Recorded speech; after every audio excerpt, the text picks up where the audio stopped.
Coming up, is this the least boring daily wearer for under $100? Let's find out.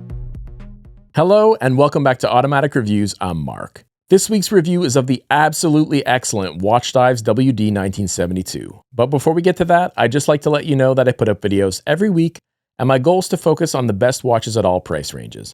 If that sounds good to you, then consider hitting that subscribe button. And while you're at it, tap that little bell icon too, so you can be notified each week when my latest video goes up. This week's video isn't sponsored, but even if it was, I'll always tell you what I really think. Alright, now let's take a look at this watch. Here's a quick look at the unboxing. This watch comes in a budget version of a Pelican-style case. Inside you'll find the watch triple wrapped. First with bubble wrap, then with foam, then with a sheet of plastic. If that wasn't enough, there's also a sticker protecting the case back. Also included is a pretty decent little spring bar tool with protected ends. And some operating instructions.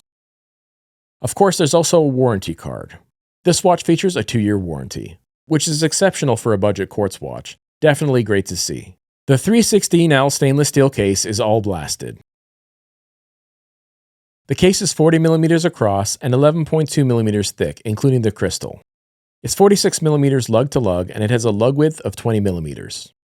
It has an unbranded screw-down case back and an unsigned screw-down crown, which screws down almost all the way into the case. Powering the watch here is the VH31 Sweep Seconds Quartz, ticking away at 14,400 beats per hour. Here's a quick lume shot. This watch features BGW9 lume. The dial of this watch is matte black. There are cleanly printed triangles serving as indices, as well as a crisply printed chapter ring. There is also Arabic numerals representing both the 12 and 24-hour scales. The hour and minute hands are white lumed swords. The seconds hand is a white arrow. Covering the dial is a sapphire crystal featuring an AR coating. Water resistance is a very impressive 200 meters. Surrounding the dial is a unidirectional 120-click bezel with an aluminum insert featuring a 12-hour scale. The included strap is a short and inexpensive-feeling NATO, with nicely matched blasted stainless steel hardware. Here it is on my flat profile 7-inch wrist. On the included strap, it weighs a Bill and Ted pleasing 69 grams. I got this watch for 89 Canadian, which works out to about 65 US. It's currently a little bit more expensive on Watchdives' website, but as usual, I encourage you to look around for coupon codes or other deals. There's always something out there. Alright, now let's take a look at what you get for your money. As for lows, I don't have any this week, not at this price point. Not even if this watch was quite a bit more expensive. There's really nothing that stood out as distinctly negative for me. I really like this watch. Like many Militado releases I've seen, here on this Watchdives we have a short, coarse NATO strap. It feels cheap and it's really too short for a traditional fold over on my 7-inch wrist. Here it is on a better quality $5 AliExpress NATO I had kicking around, and it's so much better. I won't call this a low though, because this watch is just so affordable. I see the strap as kind of a placeholder, and I think that's fair for the price. I think a lot of you will feel the same way, but some of you will find it annoying, so I'll call it a mid. As I mentioned in the specs, this watch is sterile all over. Plain dial, crown, caseback, and buckle. It's as generic as it gets when it comes to branding. You may love that or hate it or fall somewhere in between like me, but it has been pointed out to me that being unbranded gives these watches a more genuine military issue aesthetic, which is pretty cool, and I think some people will enjoy that. That said, some won't like the plain look, so I'll call it a mid. The macros aren't the best you're ever going to see, but for the price they are definitely respectable. The watch is pretty cleanly made. Yet again, I find myself praising the VH31 movement. The mechanical-like sweep seconds hand on this watch is a selling point in and of itself.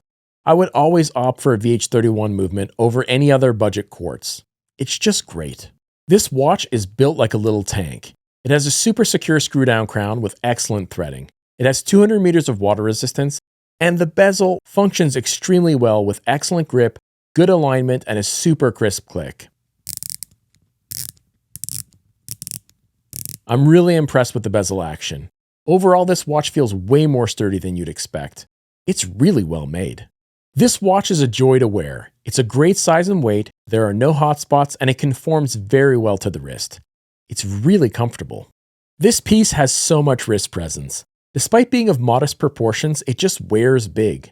Not in size, but in impact. It really makes itself seen in all the right ways. It's just got that cool factor.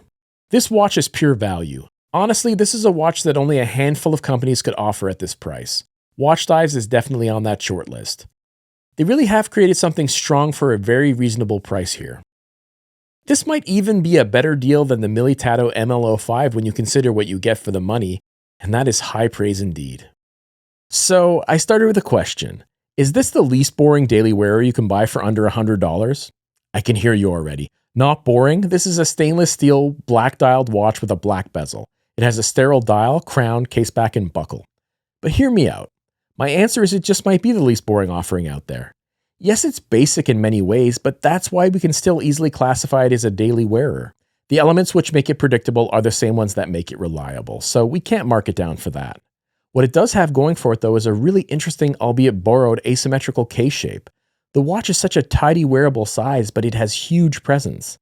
I have a fair number of really nice watches and a lot of budget pieces, but if you told me I needed to daily this watch for a month, I honestly wouldn't be bothered. It's durable, it's reliable, it looks great, and it's comfortable to wear. I love this watch, but what do you guys think? Do you like this watch? Do you want one? Do you already have one? If so, let me know about your experiences with it. I want to hear about it, guys. Leave a comment below. All right, that's it. That's all. Remember to check the description for any relevant links like where to find my poor neglected Instagram. Please consider giving me a follow over there. Till next week, bye-bye.